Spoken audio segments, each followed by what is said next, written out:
오늘은 출애굽기 28장의 말씀을 묵상합니다.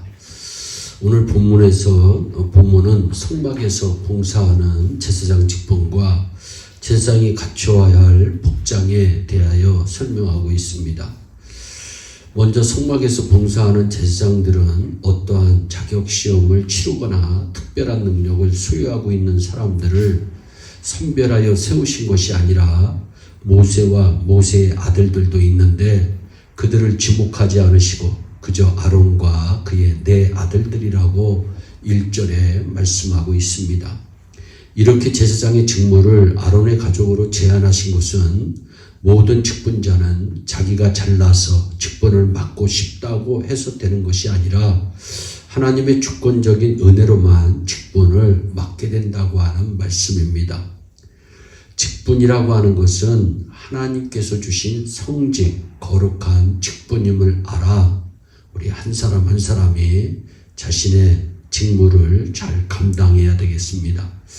따라서 우리가 직분자로 세움받는 것은 전적으로 하나님의 주권적인 은혜로 말미암은 것입니다. 그래서 사도 바울은 나의 나된 것은 하나님의 은혜로 된 것이라고 고린도전서 15장 10절에 고백하고 있습니다. 그러므로 우리는 나의 나된 것은 오직 하나님의 은혜임을 알아서 내가 직분을 맡고 있는 그 위치에서 내게 그 직분을 주신 하나님을 위해 최선을 다해 섬기면 되는 것입니다. 겸손히 섬기면 되는 것입니다. 이어서 제사장 의복 규례에 대해서 2절 이하에서 말씀하고 있습니다. 제사장의 옷에 대한 규정은 하나님께 대한 봉사와 교제는 오직 하나님의 은혜로 성별하게 된 자만이 할 수 있다는 진리를 우리에게 가르쳐주고 있습니다. 제사장들이 입는 옷은 특별한 옷이었고 성결을 상징하고 있습니다. 대제사장의 옷은 흉패, 에봇, 겉옷, 속옷, 관, 띠, 성패 이렇게 7가지로 구성되어 있습니다.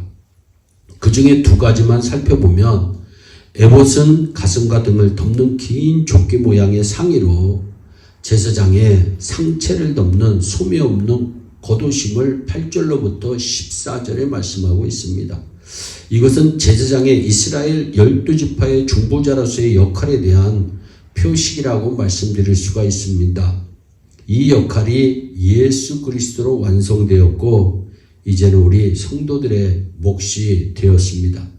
띠는 제사장의 허리를 묶는 넓은 띠입니다. 이와 같이 하나님은 아름다운 옷을 입혀서 대제사장 된 아론과 제사장 된 그 아들들을 영화롭게 하고 아름답게 하여 거룩하게 하라고 말씀하고 있습니다. 그러나 옷이 어찌 사람을 거룩하게 할 수 있겠습니까? 그럼에도 불구하고 그들의 옷을 거룩하게 함으로 하나님이 그들을 거룩하게 하셨음을 말씀하고 있습니다. 그와 마찬가지로 목사는 목사가 되어도 여전히 죄인이며 허물을 많이 가지고 있는 자임을 스스로 자각해야 합니다. 그러나 하나님께서 목사의 거룩한 직분에 세우심으로 목사는 감히 하나님의 말씀을 연구하고 전할 수 있게 된 것입니다. 예배를 주관하고 성도들의 삶을 가르치고 성도들을 축복합니다. 어떻습니까? 목사가 원래부터 목사로서의 자격이 있어서 목사직을 감당하는 것이 아니라 목사라는 거룩한 직분이 목사를 목사되게 한 것이라고 저는 믿습니다. 제사장 의복의 규례는 바로 이것을 우리에게 교훈하고 있습니다. 그리고 이러한 원리는 성도 여러분들에게도 그대로 적용된다고 말씀드릴 수 있습니다. 오늘 제사장을 거룩하게 하신 하나님을 바라보면서 우리를 성도되게 하신 하나님의 은혜를 기억했으면 좋겠습니다. 나는 할 수 없지만 하나님께서 허락하시면 할 수 있도록 제사장에게 의복을 정교하게 준비하셔서 입히신 것처럼 우리들도 하나님의 옷을 입고 이 땅 가운데 하나님의 거룩하심을 선포하는 믿음의 사람이 되어야 할 것입니다.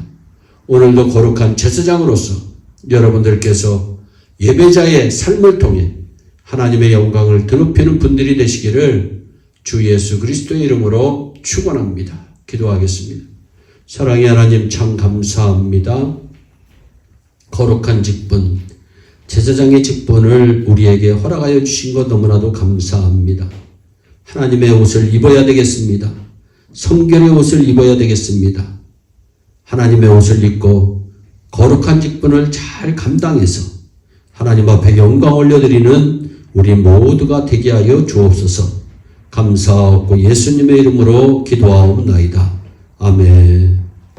오늘도 주 안에서 승리하는 복된 하루 되시기를 바랍니다. 감사합니다.